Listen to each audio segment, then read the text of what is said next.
Hello, everyone. Welcome to another episode of the Trading Prophets. Every episode, we are joined by financial experts. If you find this insightful, please subscribe for more. Welcome back to the Trading for Profits. We are bridging the gap between institutional knowledge and real trading education. I'm Forbes with delivering insights, not noise. So today, let's first start off with the price of gold. So when we look at gold today, it's trading around $5,000 per ounce. Then when we look at Bitcoin, Bitcoin is trading at $68,000 per coin. So it's currently up by 2% from yesterday. So today we're joined by Garrett Grobler, a veteran in the South Africa's digital asset space. Garrett is the founder of IceCubed. If a lot of people know that, it was a cryptocurrency platform exchange that was around 2013, yes. So he has a vast knowledge in this industry. He's also been in the IT sector for more than 15 years. Garrett, welcome to the Trading for Profits. How are you? Hey Forbes, yeah, thank you. Appreciated. Yeah, doing well, man, doing well. Bitcoin is perfect at the moment. Time to buy. Yes, it's always the best time to buy when it's low. But the thing is, the majority of the retail traders is that when the price is normally high and the momentum is high and the risk is really low in terms of the mitigation, when we look at, I'm trying to look at for the exact term of this. That term whereby when investors are more confident, yeah, the investor confidence, when it's higher, that's when people tend to buy. But they don't realize that when the investor confidence is really lower, that's the real critical time to buy. Yeah, look, it's understanding the assets, and I think that's usually, if you come into it purely from a speculative perspective, yeah, you don't understand the asset, you don't understand the underlying value of it, and you're just Mm. buying because everybody else is buying. That's when you get into trouble. But yeah, like I always say, nobody that bought Bitcoin and held on to it for 3 or 4 years has lost money. So Yeah, that is facts. That's facts.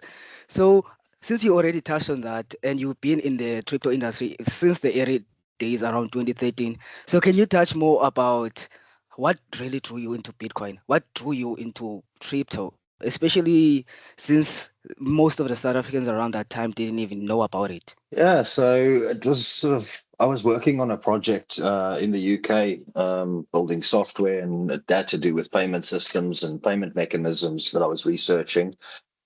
Came across a forum and saw this thing called Bitcoin that was going to change the world, digital money, and I thought it was a scam. I thought, this is Okay. an outright scam. So sort of 2012 somewhere, I tried to figure out where, how does this scam work? I needed to understand what, I know it's a scam, but I need to understand like how is the person at the top making money out of it? And I Okay. couldn't figure it Okay. out. So I then met a guy that explained it to me in a different way, and that's when the sort of lights went on, and I realized that Bitcoin it's an insurance against fiat money. Really, that's what it really Yes. is. Um, Yes. and I saw that opportunity, and I've been all in since then. That's a really great insight. But not a lot of people will go to those steps, extra steps to go and do more research on that. So since you already touched on the fundamentals, which is trying to understand what Bitcoin really is. So can you tell me what Bitcoin really is in your own opinion on it, or let me say in your own view? Yeah, I mean, there's a lot of people that have a lot of sort of tags that they put onto Bitcoin, but Yes. ultimately, the way I see it, it's hard money, and you need to sort of understand what money is in the first place to Yes. see why Bitcoin is hard money. But ultimately, like I said, I see it as like an insurance policy against government money. That's the way I would see it. It's an asset that anybody can hold. Nobody can be stopped from holding it. Everybody's got access to buying and selling it, and it's easy to transport. So it's I'm not I don't love the idea of calling it digital gold, Okay. because Okay. it's so different, but it has all the attributes that gold has, and we all value gold. So naturally, we should value Bitcoin is the way I look at it. But it's got all the attributes that gold has, plus a hell of a lot more on top. So digital gold is not the perfect description, but it's a good foundation Yes. to sort of see what it is. Mm. Interesting thing about calling it digital gold, because someone mentioned that can you buy bread with your gold? I mean, can you buy bread with your gold? So with your Bitcoin, you can actually go buy bread with your Bitcoin. That's something. That's another thing. So you have built like I Yeah, look, choked. you can probably buy blue ribbon, but you can buy the whole of blue ribbon with gold, but you can't buy a single loaf of bread. Yes, that's what I'm And I trying to suppose point out. Yes, that's the difference. yes, really interesting. So when you built and ran like I choked, so a lot of people might not know as ice choked. Let me try to pronounce it like ice. Then there's three X. Am I really pronouncing it like well? Yes, spot on. Yeah, Yes, Ice Cube Exchange. yes, ice choked exchange. So I want to know more about what are the biggest lessons that you learned then from running an exchange? I tell you what, it was probably, it was a roller coaster ride. It was, the best and the worst time for me. Mm, I'll never do anything where I need to be responsible for anybody else's data, information, money, or anything like that at all. yes, But okay. it is what it is. In the beginning, it was a complete wild west. We actually started just by selling Bitcoin online, and then it sort of morphed into an exchange, and um, where the whole thing it went really well, and then the whole thing sort of fell apart because the crypto industry is a dog eat dog world, and Yes. the exchange was more of a it ended up becoming a development company. We ended up building payment systems, and then I was focused on the product rather than the business, and I ended up falling out with partners, and then the whole thing just came crashing Yeah, down. that's really interesting view. So what really made you to transition from an exchange to building a wallet, which is Layerz Wallet? Did you Yeah, see a so market in the gap? yeah, Did you so see? Yes. I took a couple of years out after that, and then I've always been involved in the space and different things, other wallets and stuff like that. And then we looked at the ecosystem, and we realized that um, Bitcoin is the daddy. That's just the way it Yes. is. But there's all these other Ethereum, Solana, Sui, all these other Stablecoin. things out there. Yeah. And then we realized that it seemed like sort of 2024 was the catalyst year, where a lot of the developers from Ethereum started coming back to Bitcoin, developing on the layer Mm, twos. And the Bitcoin layer twos like Lightning, Stacks, Rootstock, Spark, Arc, all these layer twos came, they were built on top of Bitcoin. So built on top of a solid foundation, they came about. But there was one big problem in that they were locking up Bitcoin value in these silos. So users ended up having to get a wallet for Stacks and a wallet for Liquid and a wallet for all of the different mm, layer two seem to have their own wallet, and that just became messy. It just becomes messy. It's not a great user experience, and it also adds risk because if you now have to move between these different layer twos, you need to start copying and pasting addresses, and this is where people make mistakes, and that's where they lose money.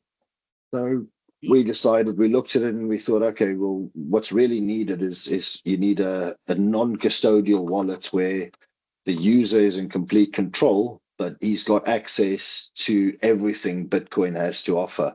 My CTO actually, he's got a great way of, he's got a great sort of catchphrase to it, and he calls it Layerz Wallet is Bitcoin with benefits.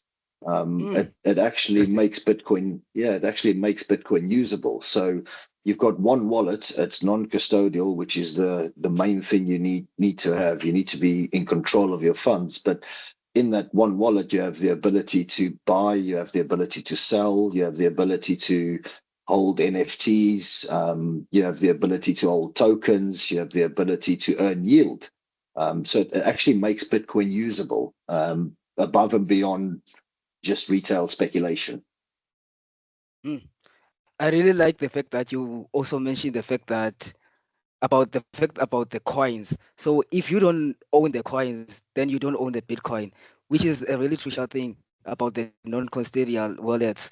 So a lot of people can hear us talking about crypto wallets, Bitcoin wallets. Can you tell us exactly what is a crypto wallet? What, or if, for instance, in fact, what is a Bitcoin wallet? I mean, I've got a slightly different approach to categorizing wallets. I Okay, sort of see four categories, okay, for where you've got a self-custodial wallet. You then have a non-custodial wallet, which is not actually the same thing. Self-custody and non-custody, it used to be the same thing, but it's not anymore. So those are the two sort of wallets that I think is a good thing. Then you have custodial. Now, custodial is like having an account with a third party, and you see a number on a screen, but you don't actually have access to the underlying asset. You've got somebody else managing the asset for you.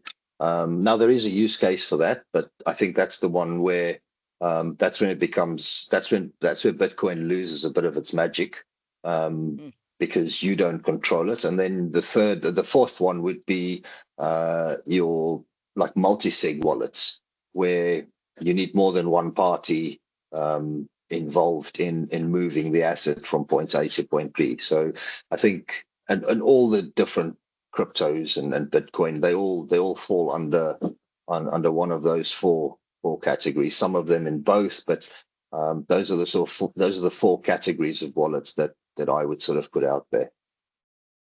so in terms of the wallets that you have addressed, so what are the benefits for them? You mentioned four categories.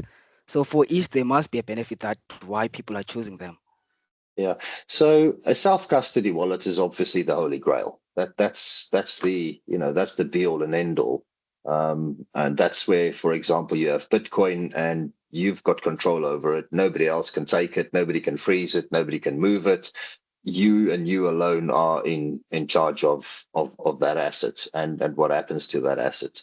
Um, you then have non-custodial, which becomes a bit more nuanced because it's almost, you can almost call it a trust model, Oh, where you don't have full control of the asset, but nobody else has control over it either.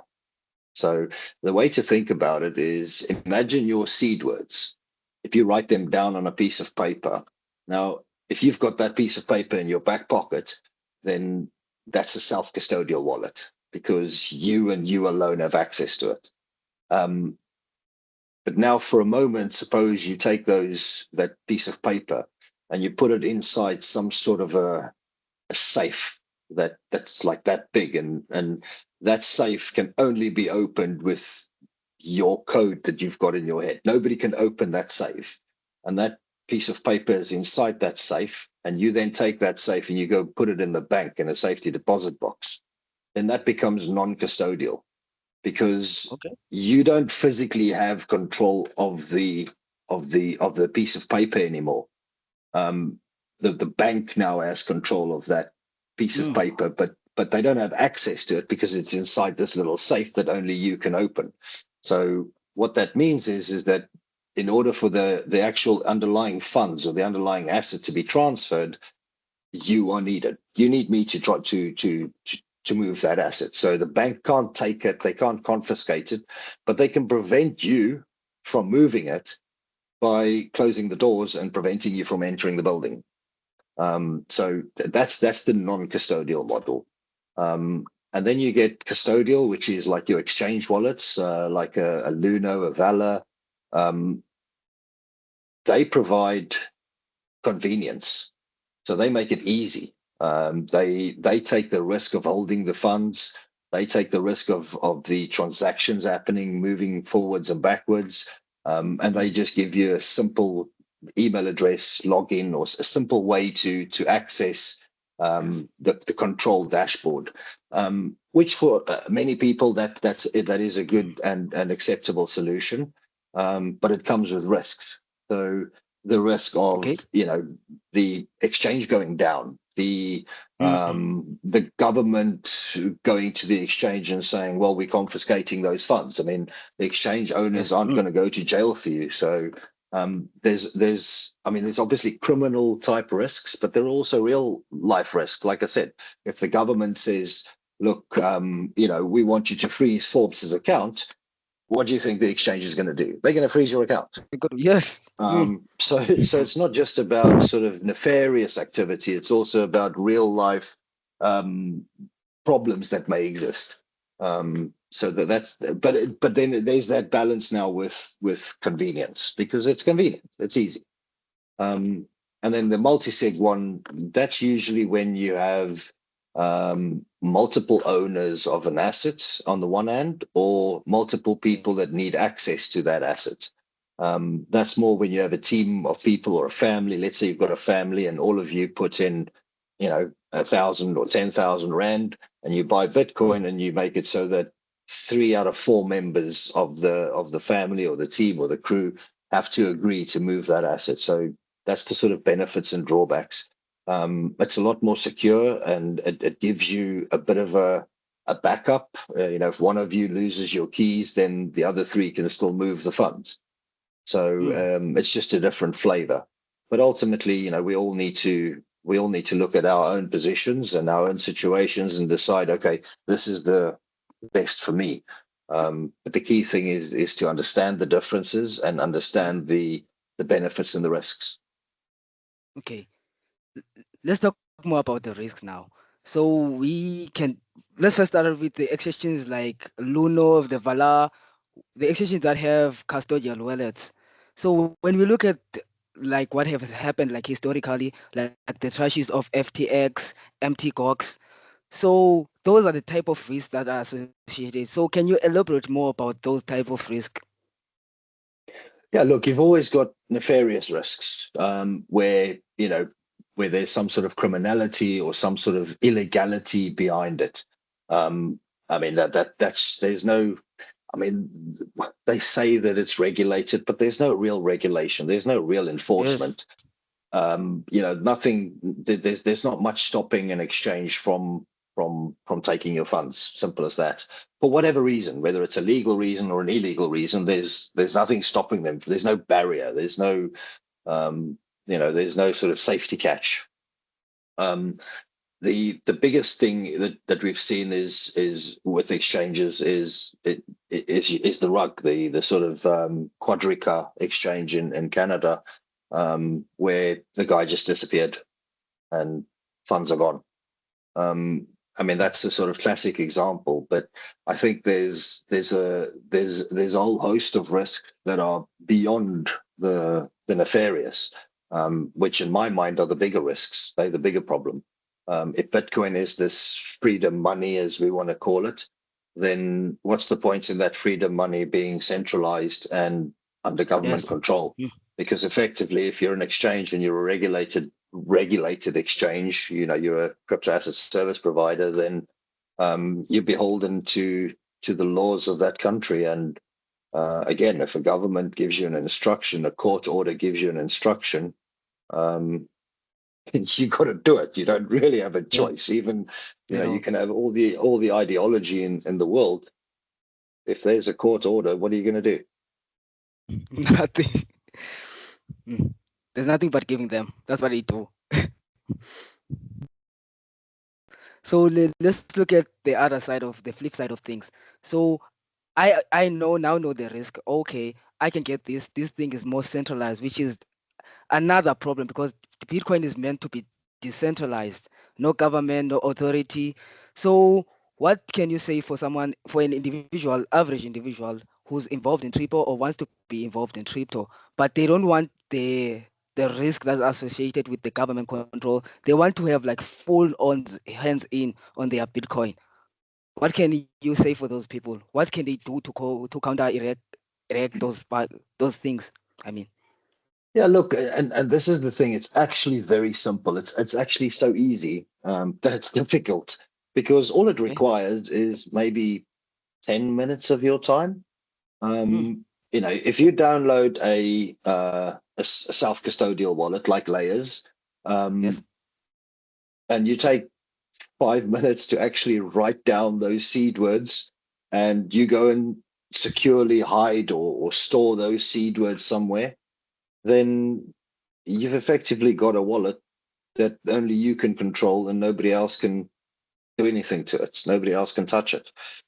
There's lots of little things you can do to even increase the level of security you've got. But, Okay. on a basic level, if you've got somewhere in your house that's secure that you can hide a piece of paper this big, then you've got a secure wallet. Now you can take it a step further. You can start putting these notes. You can have these little pieces of paper or cards with these seed words in various geographical places. You can switch to hardware wallets. There's all sorts of other things you can do. But, for the average guy on the street who just wants to hold Bitcoin and hold that asset, the simplest, easiest way is just downloading Layerz or any self-custodial wallet. They're all pretty much the same in the sense of the basic send and receive. And then buy your Bitcoin, go and buy it on an exchange, go and buy it wherever, but withdraw it to your personal wallet, and that way you get to have full control over it. Mm. I'm hearing more about all about this responsibility. Basically, it means that you are basically your own bank. So when you become your own bank, there has to be risk associated with self-custody as well. Can you mention just a few? Yeah, there are quite a few risks. But again, I think they all have very simple solutions to them. For Okay. starters, there's the risk of losing those seed words. That's the number Yes. one risk, is you could lose the seed words. Um, Mm. but like I said, I think, if you're going to be your own bank, if you're going to, if you're going to do this, then you simply need to make sure you save the seed words. Now, there's also stuff that tech companies can do to make it even easier. We can make it very difficult for a user to lose those seed words. Bitcoin's not a charity. That's what we need to know. It's not a charity. If Yes. you lose the keys, you lose the money. But we can make it difficult for people. So one of the ways we're doing that, for example, at our company, is passkeys, so that you use biometrics to generate and control the seed word. So if you lose your wallet, you still have your biometrics, so you could just download a new wallet, or buy a new phone, download a new wallet, and get it all back. So there is technology that can make that whole seed word thing a lot easier. That's the one thing. But then there's also other risks. They like to call it the $5 wrench attack, Mm. where somebody comes to you, they know you've got Bitcoin, and they put a gun to your head. You know, send me the Bitcoin. What are you going to do? You're going to send them the Bitcoin. So there is a Mm. risk of holding the coins yourself. But again, a lot of wallets will provide you with mechanisms to reduce those risks. And the first thing that pops into my head is probably um, a wallet like Blue Wallet, where you have plausible deniability. So you've actually got a wallet, you put some Bitcoin on there, but you can also create a secure hidden wallet that only comes up if you put in a different password. So now that Mm. guy comes, puts the gun to your head, you log in, you show them I've got 500 rands worth of Bitcoin, and you send it to them. And there's no way for them to know that you've got another 5 Bitcoins hidden Okay. in Mm. the same wallet. So there's stuff like that. But this is where centralization becomes a serious problem, because so in France, for example, quite recently, um, I don't know the exact details. I can't recall them all, but one of the government tax office employees decided to sell the information to a criminal network of all the people that have bought Bitcoin on exchanges, with the Mm. amount they bought and where they live. Yeah. Mm. And that means those people got visits by criminals wanting those Yeah. Bitcoins. So Yes. this is why self custody is really the way to go. And ideally, you want non KYC Bitcoin, in the sense. I mean, Bitcoin is Bitcoin. Whether doesn't matter Yes. where you got it. Bitcoin's Bitcoin, but there is KYC Bitcoin, and by that I mean Bitcoin that was bought on a centralized platform, where that platform knows how much you bought and what your address is, what your name is, and what your telephone number is. That's a huge risk. So ideally, you want to try and break that connection between who you are and where you are, and what Bitcoin you have. Hmm. Very, really interesting insight. So you mentioned the word seed phrase. What is it and why is it really critical?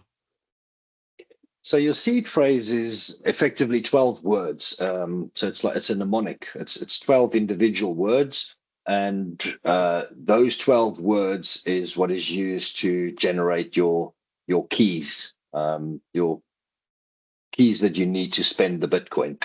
So Okay. ultimately, I mean, this sounds slightly confusing, but Bitcoin doesn't really exist. There is no real Bitcoin. It doesn't actually exist. There's only a ledger that has balances on the ledger, and it's decentralized, so nobody can go in the database and change numbers. So it's a completely open public ledger, and the private keys that are derived from your seed phrase by the software wallet that you're using or the hardware wallet that you're using, that is what gives you the keys, that gives you the ability to move those balances on the public ledger. So I've it's like always a it's wanted. like a it's like a Okay. very long password is the way I suppose you can look at it. It's the seed phrase is like having a password, um, to a machine. And once you've got the password to get into that machine can then do things. That's a simple way of looking at it. Hmm. I like that way, but I'm trying to figure out how did we even come up to the point that 12 words? Why not 14? Why not 15? Why 12 words? Well, so it can be 12 or is it 24? So Twenty. there's different standards on the Bitcoin. I mean, in the beginning, there was no seed phrase. It started off with the raw public and private keys. So as Oh, the technology evolves, different, and that's what I'm saying, different ways of achieving something happens. And that's why I'm of the belief that, with enough time, the technology will evolve beyond having to worry about the 12 keys, because right in the beginning, from day one, uh, they didn't exist. You had to literally have a wallet file with two pieces of data, the public and the private key. So that's how it started. And then the idea of a seed phrase is an evolution of that, to say, listen, it's easier to give people these 12 words, and we'll do the derivation of the actual private keys based on the words, rather than having people use these pieces of chunks of data as keys. hmm. Think about it. Okay. Think about it like this. You can think about it about like a car. We started off with a car just having a sort of little handle at the front that you had to turn to get the engine turning over. Yes. Yes. Um, and then we moved on and we said, okay, well, hang on, we can take this physical key and we can put it in the ignition and It turn on. it, and that'll start the engine. And Yes. now these days, you don't have a key that you put in anywhere. It's just like a digital fob that you've got in your pocket, and as long as that's inside the car press a button and it'll start. So Start. that's the sort of evolution. Hmm. I really seeing the way now, the path is really progressing. So, what's your advice for someone that is holding a significant amount of Bitcoin? For example, let's say 500,000. How should they approach security differently? Yeah, I mean, if you've got, what's that, half a Bitcoin almost, or what's, I don't even know, but let's just say if you've got a significant amount, because significant is going to be different for different people. But Definitely, definitely. the ultimate way to store your Bitcoin really, is using like a hardware wallet, like a cold card, or a Trezor. I mean, that's really the best way to do it. But ultimately, you still need seed words. So right now, the safest way that we know of, is probably having it on a cold card, or a Trezor wallet or something like that, if it's a significant amount. But ultimately, generating seed words and keeping them secure. That's the main thing that you got to concern yourself with. But that in itself creates other problems, and I don't want to sort of go off track too much, but one of the other risks that a lot of people don't think about is, let's say I've got, oh, I wish I had, but let's say I've got 5 million rands worth of Bitcoin sitting on a hardware wallet, and I'm the only one with the seed words, and I'm the only one with access to it. Then what happens if a bus runs me over? Is that just gone, or how is my family? Like you can't. It's not like the bank where you can go to the bank and say, okay, well, my dad's died. Can I have his money, please? Like it doesn't work like that, Yes. So there's a lot of thinking and planning that goes in with the bigger amounts that you have, and the larger the amounts, the larger your investment in Bitcoin is. You need to think about succession planning. You need to think, and there's lots of solutions to it, but it's not a tried and tested path, because it's Bitcoin's only, I mean, it sounds old, but it's only 15 years old. Yes. Money has been around for hundreds of years, so we've sort of ironed out most of the problems with sort of rand and dollar and all these things. But with Bitcoin, it's still uncharted territory for many, and there are risks that are real, that you need to think about. Hmm. I really appreciate the scenario that you mentioned, that you get hit by a bus and you're the only person who had access to your Bitcoin. Now I'm trying to figure out, how do you solve that kind of scenario? Well, I mean, there's lots of ways to do it. There are wallets that have. So one of the things we're thinking of, which is it's a bit of a tricky concept to understand, but there's this idea of sharding. Um, Effectively, to explain it in a simple way, uh, let's say what I go and do, and this is not built yet, but this is one of the things we're thinking of that we're trying to develop towards, is I've got a wallet, and in order for me to set up my wallet, I need to get my brother, my sister, my mom, and my dad to all download the wallet. So the four of them downloaded the wallet or downloaded the software. And I then go, okay, I want to create the wallet. And I then press a button and it creates the wallet. And then it says to me, okay, how many keys, or how many out of five, there's going to be five people involved. And out of that five, how many is needed to spend the money? And then I go and say, okay, three. And then it says to me, okay, scan the QR code for the first one. So my brother shows me his phone. I scan the QR code. My dad, my mom, my sister. So I scan all the QR codes, and my software then takes all of those QR codes and creates a wallet for me with private keys.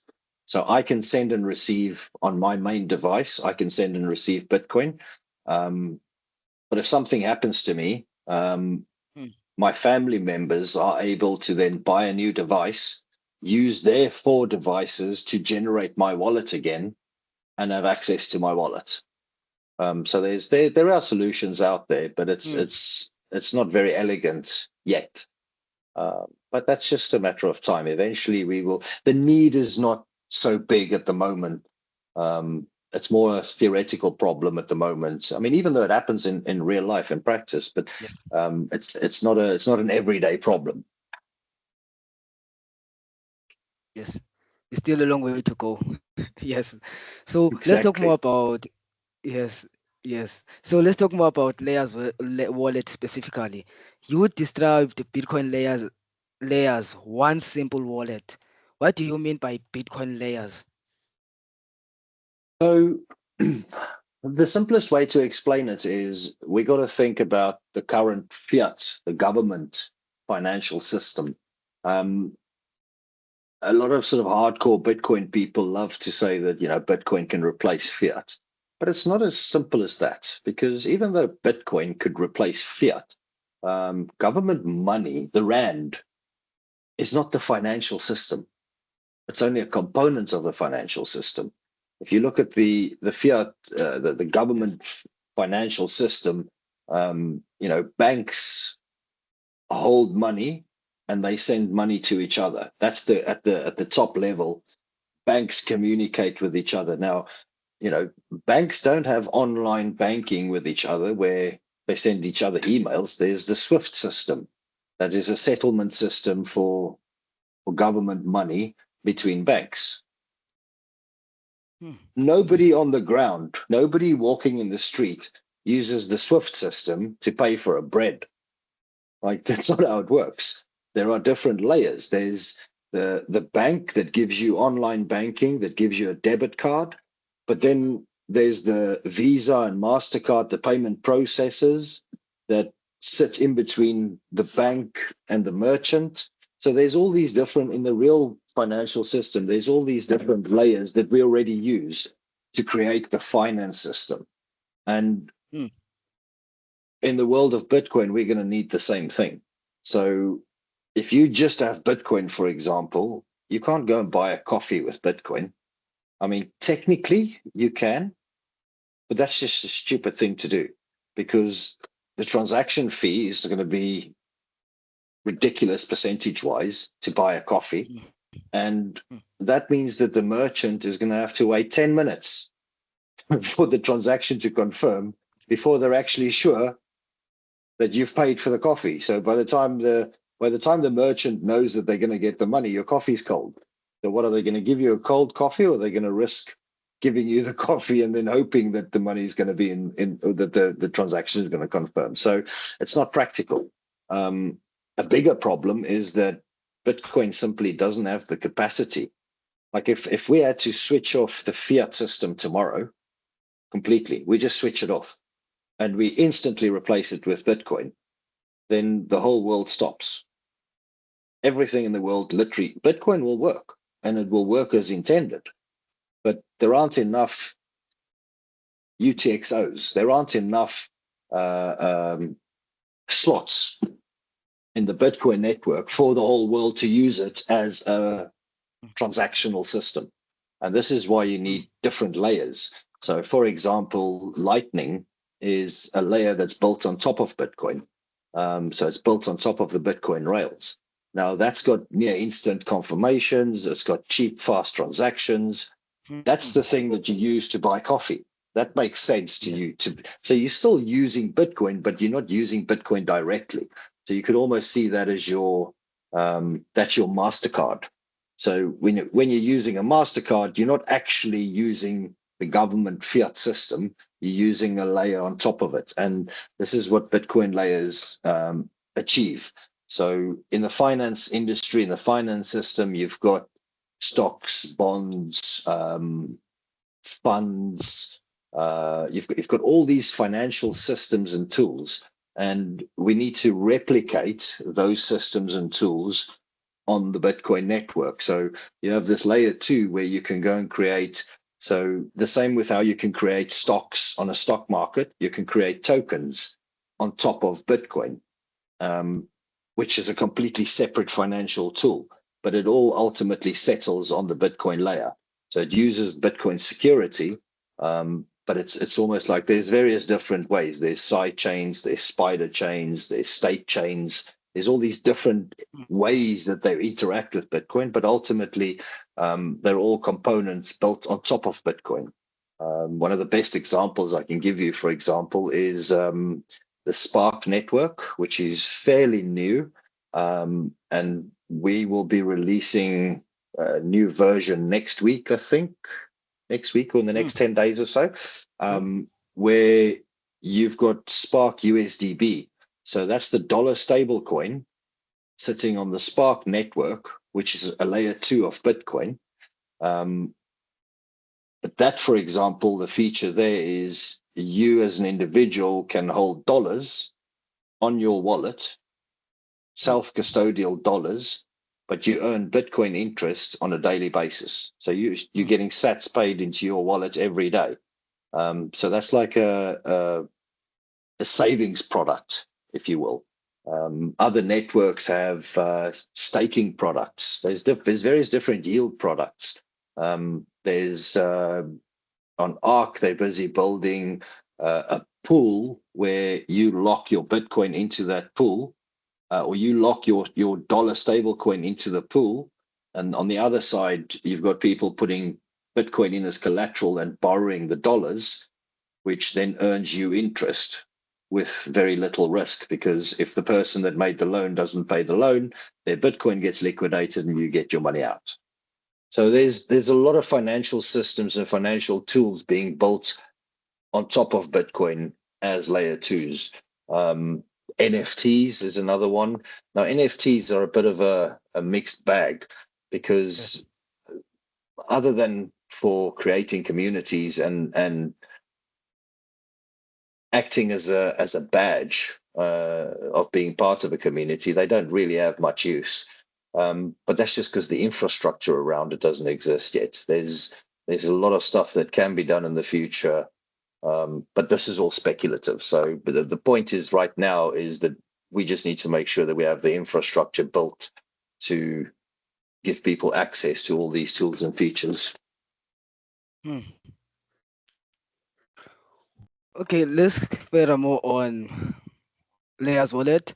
So, what problem were you trying to solve when you built Layerz Wallet? The main thing was giving users a unified approach to accessing all the different Bitcoin layer twos, reducing the risk, reducing the friction, and a lot of the wallets is, it's a really clunky UX and it's very confusing. So we focused on giving users a really simple, easy, sexy UX to make the experience of interacting with these different layer twos just easier and simpler. And in the same breath, remove a lot of the risk um, when you're moving from one layer to the other. Because before we built Layerz Wallet, you'd have multiple wallets. So, the more wallets you have, the bigger risk you have. The more seeds you need to remember. So it's inconvenient. So we focused on making all of Bitcoin more convenient to people. Bitcoin with benefits. Hmm. So, speaking specifically on the South African market, are there unique challenges or considerations for Bitcoin holders compared to other markets?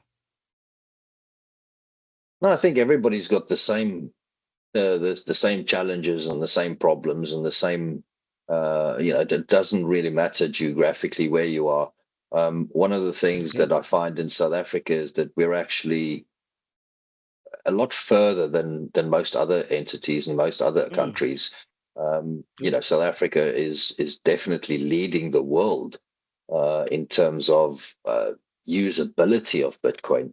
Um, there's no other country where you have as many vendors that accept Bitcoin, thanks to companies like Money Badger. Carl van Wyk from Money Badger has made Bitcoin useful to a hell of a lot of people by giving them the ability to spend it in Pick and Pay or at the Shell, or Bootlegger, all these different shops, all these different entities that now accept Bitcoin. Even though they don't end up with Bitcoin, they end up with fiat. The point is it's made it a lot more useful. And we are doing stuff like on our wallet, you'll have the ability to hold dollars, but pay in Pick and Pay with rand. So, Oh, and the user doesn't. They're not even. I mean, they don't need to even know what's happening in the background. They simply hold dollars. Now, again, I like the dollar because it's the best of the worst. Um, if the you're best of gonna the if worst. you if you're gonna hold fiat, then you want to hold the dollar, right? Why would you want to Yes. hold rand? Why would you want to hold shillings? So if you're gonna do it, you might as well use the best of the lot. So yeah, the idea is Yes. that, well, we've seen this with the circular economies. We've just done the road trip, and um, I was sort of on the one hand very excited, but on the other hand very disappointed, because it seems like um, in most of the circular economy instances, these guys are accepting Bitcoin as payment, but they then holding it as stable sats, which is effectively using the Bitcoin ecosystem to be transacting in fiat. So that didn't really make a lot of sense to me. But it's baby steps. That's how we need to grow. So I'm hoping there'll be a fairly big impact, giving people the ability to, like I said, to hold dollars, because just by holding dollars in itself, you are sort of shielding yourself to an extent against inflation or local hyperinflation. Um, because even though the rand has done well over the last few months against the dollar, over the last 15, 20, 30 years, it's pretty much gone to crap. So, Yes. so the idea is that give people the functionality to hold dollars, but spend rand. That's to me, that's like the holy grail of fiat spending. If you're going to be, if you're going to be doing it, you might as well be doing it in the best way you can. Yes. Really, that's really fascinating. So let's talk about the red flags. There are lots of red flags in the space that we earn. There's a lot of scams. There are a lot of people. There's a lot of exchanges as well, even wallets as well that have these claims. So, how can someone sexually navigate around this if they are starting out in this field? Look, the crypto industry is rife with, and it's not always even scams. It's just things that go wrong. Um, you know, Yes. smart contracts that get bad code. There's all sorts of stuff that can happen. But ultimately, I mean, I usually say to people asking me this type of question is, don't get involved with anything that is not Bitcoin based. Like that's the first Yes. thing.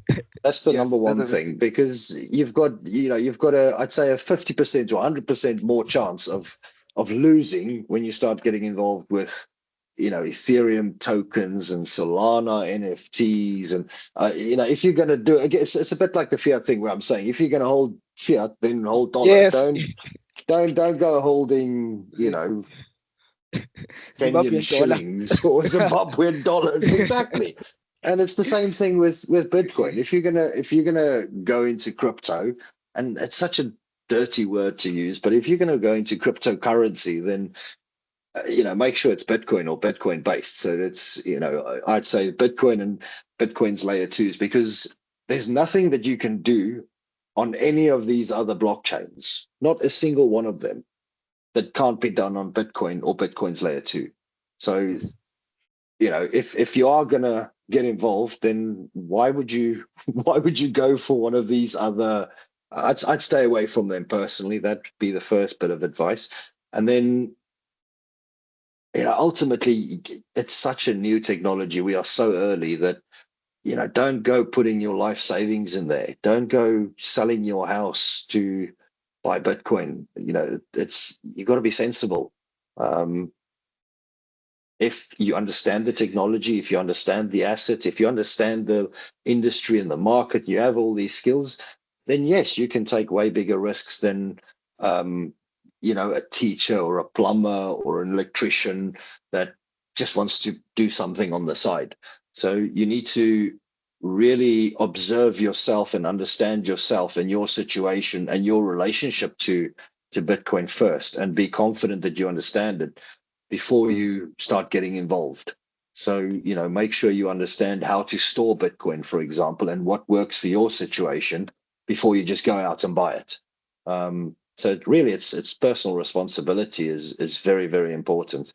But yeah, there's lots of stuff you can do. There's ideally, like if you're going to go and if you're starting off tomorrow and you just want the sort of basic quick start 1, 2, 3, then ideally you want a wallet that is self-custodial and is open source.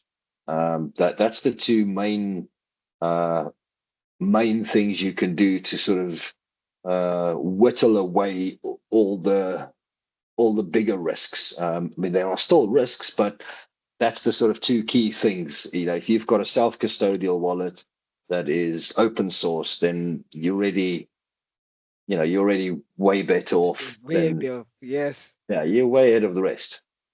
Yes. So let's talk about like the difference between crypto and Bitcoin. Because there's a lot of commotion in this industry, especially the crypto guys and there's the Bitcoin guy. So there's a tension between the two. tend to be a difference. So can you, what in your own view or in your own opinions, what are the difference? Look, there's Bitcoin and then there's everything else. That's the Everything way else. to put it. That's simply the way to put it. Um, I think, and I've moved my position quite a bit as well over the last sort of 12, 13 years. Um, Bitcoin's the main thing. The Bitcoin and the Bitcoin blockchain, that's the main thing. That's the king of The the king. lot. Um, and then you have the Bitcoin layer twos. Now, as long as those Bitcoin layer twos are still Bitcoin, then yeah, I'm sort of for it. Once you start creating tokens on top of those layer twos and various other things on top of those Bitcoin layer twos, then it becomes more risky, and you really need to understand the reason behind why they exist and what their use case is and what their benefits are. Um, but there are reasons why you would go. For example, USDB, which is the US dollar stable coin on Spark, that's effectively a token. But Okay. I don't mind it because I understand it. I understand the risks. I understand how it comes together. I understand the benefits. So I don't mind it. But if you start going to other chains, it becomes very murky. Ethereum has been around, what's Ethereum, 2014, 10 year, 12 Yeah. years, Yeah. something 12 like that. years.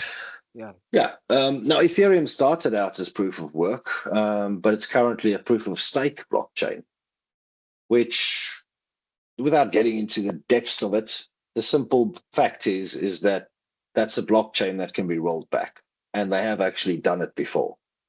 So with Bitcoin, the Bitcoin blockchain exists, and unless you get all of the miners and everyone using it agreeing, you're not changing the transactions in there. You're not rolling it back. Now, we've not managed to get anybody in the world to agree on anything, not even on climate change. So getting them to agree on rolling Bitcoin back is, yeah, we've got a bigger chance of the sky falling than that happening. So Yes. this is the big difference in all these other. I mean, there's lots of little things, but all these other chains have way bigger attack vectors. It's way less secure. I mean, none of them have the security that Bitcoin has. Um, and one of the interesting things that I really like about Bitcoin versus all these other chains is Bitcoin is not attached to anyone. It's not attached to an identity. It's not attached to a country. If you think Ethereum, you think Vitalik. Simple as that. You think Tron, you think of Mm. Justin Sun. So there's all these figureheads and these people. Whereas Bitcoin, I mean, who's Bitcoin? Some anonymous person or Satoshi. entity that we don't even know who or what it is, or we know nothing about. To me, that's actually one of the key features and one of the best things about it, because Vitalik Buterin decides tomorrow to take and I'm not saying he's doing this. I'm just saying, look, for example, if he decides to Hypothetical. take a position, yeah, hypothetically, he took a position and said he's against Israel, or anything political, or he's against Russia or for Ukraine or against Ukraine.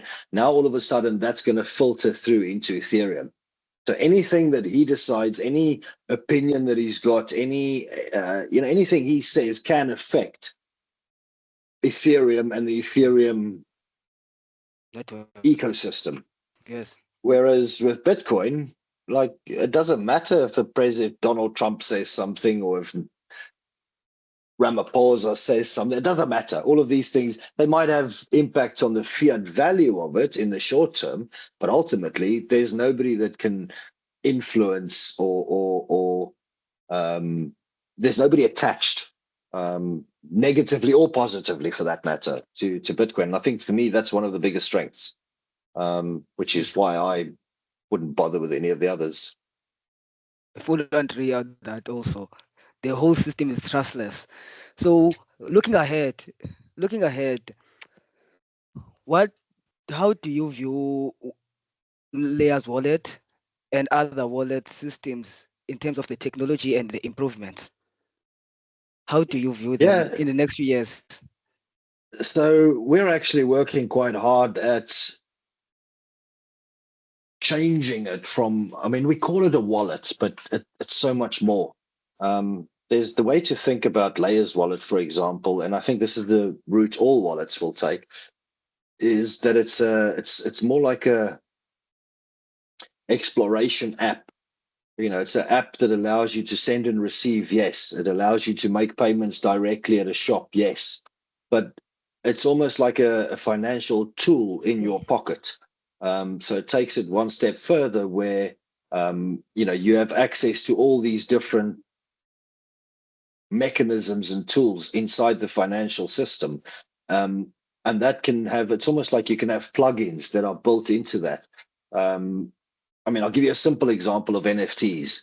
Right now, you've got photographers, paparazzi, that take videos and pictures of people, of celebrities when they come out of nightclubs drunk, and they then sell those pictures to publishers, right? Or you might have somebody who witnesses an earthquake, and they'll take video and photos, and they'll publish it on X, and then the BBC will contact them on X and say, listen, can we use your pictures, and we'll give you credit, and blah blah blah. And there's a financial component to it, but that's quite a restricted system. It's quite a closed system. So what I can see happening in the future is you would have a platform like Stacks, which is on Bitcoin, or Spark, where you can take a photo with your phone. And this is now where, like, one of the things I can sort of see Layerz doing. I'm take a photo on my phone or a video on my phone. I click a button inside Layerz that says create an NFT of this and place it on the marketplace automatically. A media house or a publisher, News 24, Naspers, whoever, the Rapport, they can immediately go and buy the right to use that video or use that photo instantly, and I get paid immediately, and they don't even know who I am, because it's all done with NFTs and tokens. So that's where I see the technology moving, and I think the same will happen with everything. If I'm in a car and I drive into a parking area, the minute I drive into my parking spot, my phone recognizes where I am at, and it says, okay, you're in a vehicle that needs to pay parking. Would you like me to go ahead and do it? And you just click yes.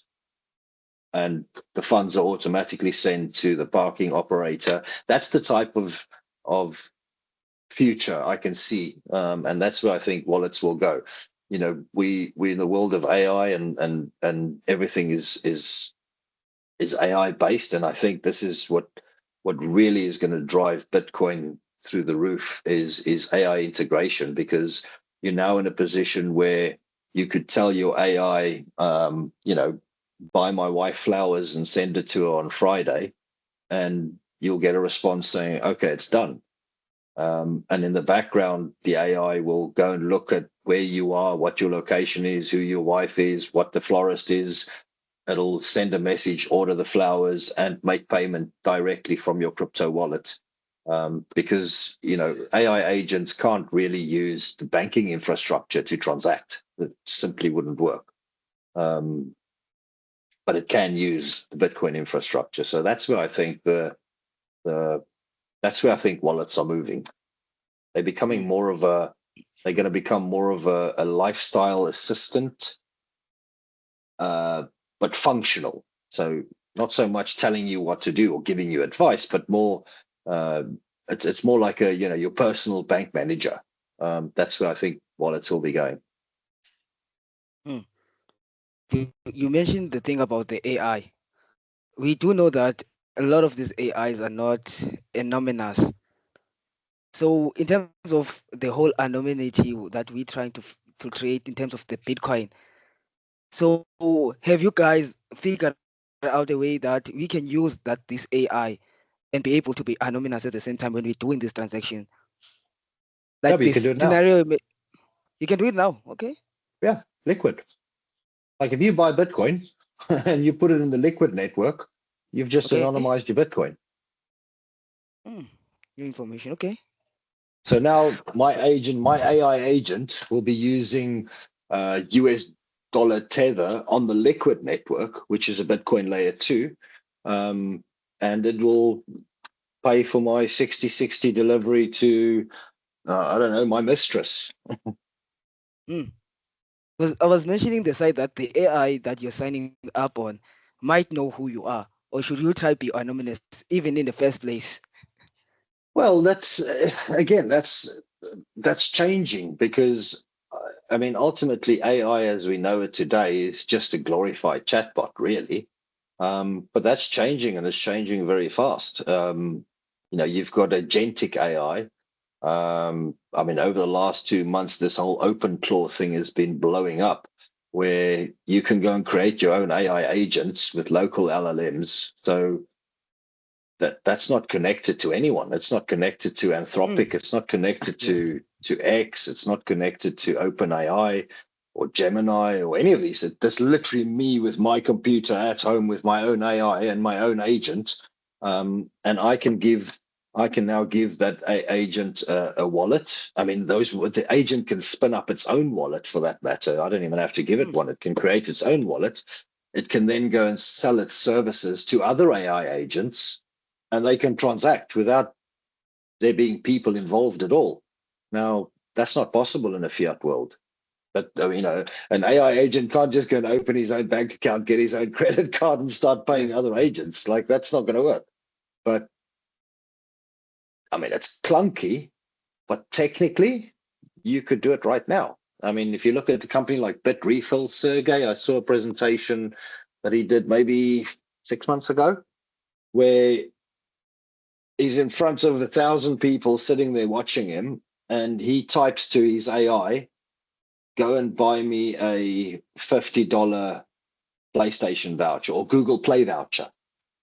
And this is the guy from Bitrefill, and he literally hits enter, and the next thing you see is the code for the voucher.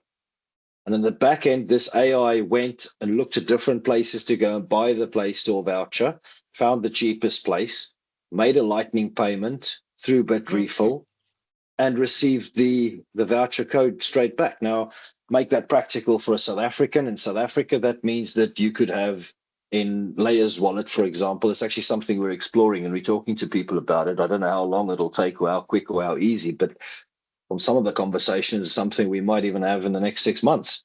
But your phone would cut off because you don't have any airtime. I mean, how many of us have had that? We've all had that problem where you run out of Yes. data, you run Yes. out of All of us. airtime. Right now, Yes. you got to go find somewhere, and you can't go with your Yes. online banking because you don't have data. So, Yes. um, so one of the things we're looking at doing is where you'll have if you hold a dollar balance or Bitcoin balance or Lightning balance or whatever balance you've got. Um, you'll click a button that says top up my airtime with 500 Rand. And that's it, done. That's it. You click one button that says top up my airtime. And in the back end, the wallet goes, it looks at your SIM card and it says, okay, this guy's on MTN.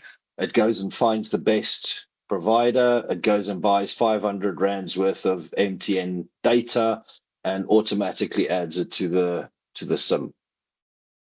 So those are the kind of things where that's where we're moving towards. Mm. Mm. This is really fascinating for me. I'm looking at So, you. This guy's just going, yes, I'm really fascinated by this actually. So, for someone like me, even for me, I'm really fascinated by this. Before I wrap it up now, I'm really fascinated about this. I've been saying this for the third time now. So, if I want to learn more about the Layers Wallet and including some of your work, where can I go? yeah. I suppose X is the simplest, easiest way. So it's at Gareth Okay. Grobler. I've got a link tree there with layerswallet.com and all the other sites. I've got everything is on my X account. So I think that's the simplest way. Go and download Layers, try it out, see what you think. It works at Pick and Pay, so you can top it up and go and make your payments at Pick and Pay or wherever Bitcoin's accepted. You don't need to have the Money Badger app. It's all integrated. So yeah, try it out. Let us know what you think. Like I said, the yield products is going on in the next few weeks. So that should be exciting for people. And again, yeah, give us feedback. Let us know what you think. What do you like? What don't you like? And, how we can make it better. Really, really incredible. Garrett, this has been a really incredible, insightful conversation. You have given our audiences from understanding what a wallet is in the first place, for understanding the different kinds of wallet, how to manage the risk in terms of the wallet. This has been really insightful. So I just want to thank you firstly for this. And yeah, until we meet again for another episode, thank you. We have shown Thank you us. for the This has time and been the really great. opportunity, and keep This is well. great.